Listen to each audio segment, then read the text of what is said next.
ناظرین گرامی السلام علیکم ورحمۃ اللہ وبرکاتہ۔ سیدھی بات کے تازہ ترین آج کی بات خاص بات میں آپ لوگوں کا استقبال ہے۔ ناظرین گرامی، میں انصار عزیز ندوی اس وقت دن بھر سے آئی ہوئی کچھ اہم ترین خبروں کی تفصیلات لے کر آپ لوگوں کی خدمت میں حاضر ہوں۔ تفصیلات میں جانے سے پہلے آپ لوگوں سے جو درخواست ہوتی ہے اس پر توجہ کرنے کی اپیل کروں گا۔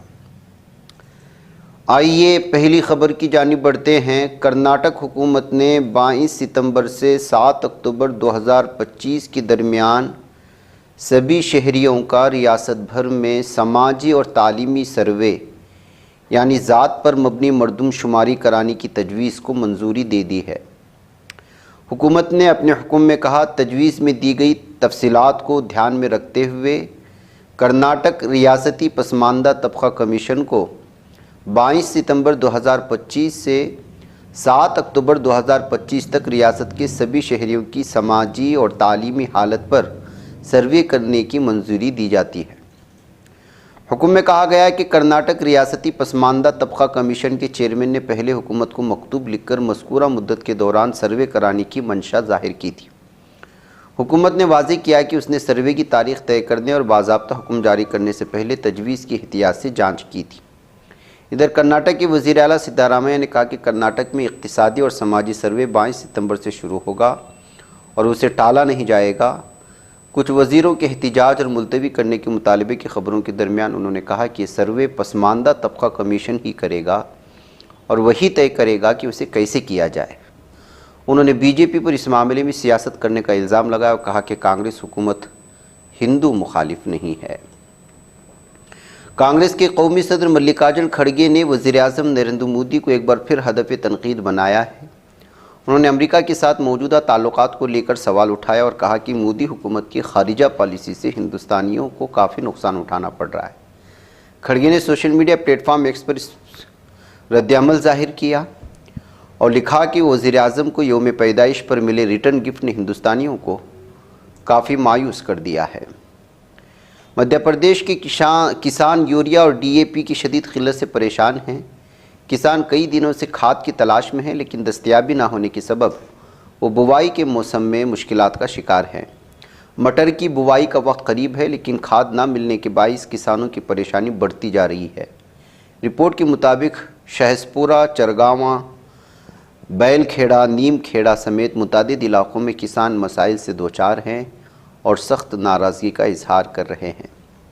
عام آدمی پارٹی کے سینئر رہنما سوربھ بھاردواج نے ہفتے کے روز دہلی اسمبلی انتخابات میں ووٹ چوری کے گھوٹالے کا الزام عائد کیا اور کہا کہ الیکشن کمیشن نے حقائق کو دبایا ہے۔ انہوں نے میڈیا سے گفتگو میں بتایا کہ انتخابات کے دوران ووٹ کاٹنے کے متعلق 6167 فرضی درخواستیں دائر کی گئی اور جن لوگوں کے نام میں درخواستیں پیش کی گئی انہوں نے واضح طور پر کہا کہ انہوں نے کبھی ایسی درخواستیں پیش نہیں کی تھیں۔ لوک سبھا میں حزب اختلاف کے قائد راہل گاندھی نے ایک بار پھر ہائیڈروجن بم کا ذکر کرتے ہوئے ہندوستان کی سیاست میں زبردست ہلچل مچانے کا عزم ظاہر کیا ہے۔ انہوں نے آج کیرالہ کے وائناڈ میں نامہ نگاروں سے بات کرتے ہوئے ووٹ چوری کا سنگین الزام بی جے پی اور وزیر اعظم نریندر مودی پر عائد کیا۔ ساتھ ہی الیکشن کمیشن پر حملہ کرتے انہوں نے کہا کہ وہ ووٹ چوروں کو تحفظ فراہم کرنے کا کام کر رہا ہے۔ مرکزی حکومت میں وزارت مالیات کے معاشی مشیر ڈاکٹر سمنتر پال کے ایک مشورے نے ملازمین کو حیرت میں ڈال دیا ہے۔ انہوں نے مشورہ دیا کہ سینٹرل پبلک سیکٹر کے اداروں CPSU میں کام کرنے والے ملازمین کو دیوالی اور دیگر تہواروں میں جو تحائف دیے جاتے ہیں اس رسم پر روک لگائی جائے۔ معاشی مشیر کی طرف سے 17 ستمبر کو اس سلسلے میں ڈپارٹمنٹ آف پبلک انٹرپرائز کو ہدایت دی ہے۔ ڈاکٹر سمنتر پال کا کہنا ہے کہ تحائف دینے سے سرکاری خرچ بڑھتا ہے، معیشت میں عوامی وسائل کا منصفانہ استعمال ہو، اس کے لیے یہ قدم اٹھانا بہت ضروری ہے۔ مصنوعی ذہانت کا استعمال بڑھنے کی وجہ سے کئی شعبوں میں کاموں میں کافی تیزی آئی ہے اور خرچ بھی کم ہو گیا ہے، حالانکہ کئی جگہوں پر اس کا برا اثر بھی دکھائی دے رہا ہے۔ اب ملازم ہی نہیں، ٹیک کمپنیوں کو بھی AI کا خوف ہونے لگ گیا ہے۔ مائیکروسافٹ کی CEO ستیا نڈیلا نے یہ قبول کیا کہ اگر کمپنی نے AI کے انقلاب میں کامیاب نہیں ہوئی تو اس کا مستقبل خطرے میں پڑ سکتا ہے۔ انہوں نے کہا کہ کچھ بڑے اور فائدہ مند کاروبار آگے چل کر اتنے اہم نہیں رہ سکتے۔ ممبئی پولیس نے باندرا علاقے میں کھلے عام کبوتروں کو دانہ ڈالنے کے الزام میں 4 افراد کے خلاف مقدمہ درج کر لیا۔ یہ مقدمہ 3 مرد اور ایک خاتون کے خلاف درج کیا گیا ہے۔ مردوں کی شناخت مہتاب احمد شیخ نکھیل ہرناتھ درگیش کمار کے طور پر ہوئی ہے، جبکہ خاتون کی شناخت فی الحال نہیں کی گئی۔ ذرائع کے مطابق تمام افراد نجی کمپنیوں میں ملازمت کرتے ہیں۔ دہلی ایک بار پھر بم کی دھمکیوں سے آج لرز اٹھا۔ ہفتے کی صبح 20 ستمبر کو دہلی کے متعدد تعلیمی اداروں کو ای میل کے ذریعے دھماکہ خیز مواد نصب کرنے کی اطلاع دی گئی۔ دھمکی ملنے والے اسکولوں میں دہلی پبلک اسکول اور Dwarka Sarvodaya senior secondary school, Qutub Minar, Najafgarh میں واقع کرشنا ماڈل پبلک اسکول شامل ہیں۔ ان اسکولوں کی انتظامیہ نے میل دیکھتے ہی فوری ایکشن لیتے ہوئے کیمپس خالی کر دیا تھا۔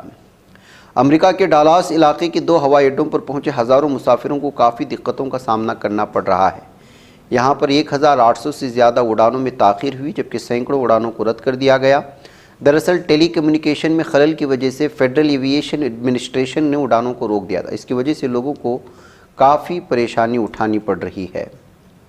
امریکی صدر ڈونلڈ ٹرمپ کے نئے اعلان کے بعد H-1B ویزا ہولڈرز میں افراتفری پیدا ہو چکی ہے۔ خاص طور پر بڑی ٹیک کمپنیاں جیسے میٹا اور مائیکروسافٹ اپنے ملازمین کو ہنگامی ہدایت جاری کر رہی ہے تاکہ کسی بھی غیر یقینی صورتحال سے بچا جا سکے۔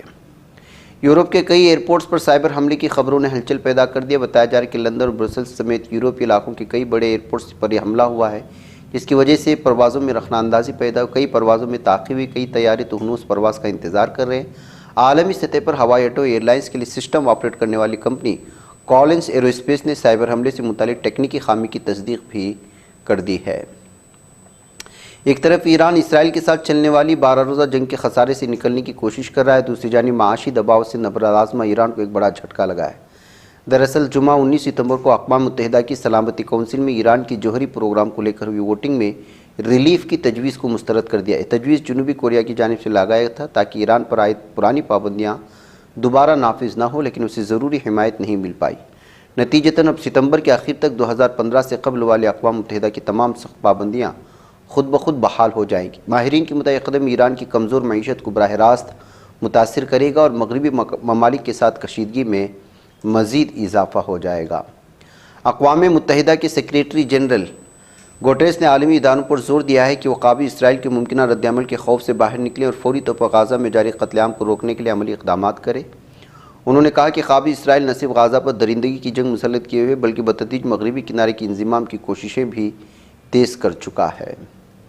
قابل ظالم صہیونی درندوں نے اور شیطانی چیلوں نے گزشتہ شب آج ہفتے کی صبح مغربی کنارے کے مختلف علاقوں میں گھروں پر سفاکانہ دھاوا بول کر درجنوں بے گناہ فلسطینیوں کو حراست میں لیا، جبکہ کئی گھروں کو عارضی تفتیشی مراکز میں تبدیل کر دیا ہے۔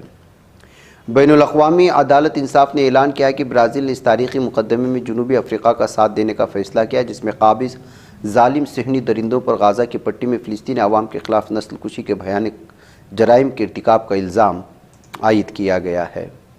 فلسطینی وزارت صحت نے اعلان کیا کہ گزشتہ 24 گھنٹوں کے دوران غزہ کے ہسپتالوں میں جہنمی کتوں کی وحشیانہ جارحیت کے نتیجے میں 33 مزید شہید ہو گئے اور 146 زخمی ہاسپٹلوں میں لائے گئے ہیں۔ قابض ظالم صہیونی درندوں نے جنوبی لبنان پر نئی فضائی جارحیت کی ہے جس کے نتیجے میں 2 لبنانی شہری شہید ہوئے ہیں، کئی دیگر زخمی۔ اقوام متحدہ کی امن فوج یونفیل نے ان حملوں کو سلامتی کونسل کی قرارداد 1701 کی کھلی خلاف ورزی اور خطے کے نازک امن کے لیے سنگین خطرہ قرار دیا ہے۔ ناظرین گرامی، آج کی بات خاص بات میں اتنا، انشاءاللہ پھر ملاقات ہوگی۔ السلام علیکم ورحمۃ اللہ وبرکاتہ۔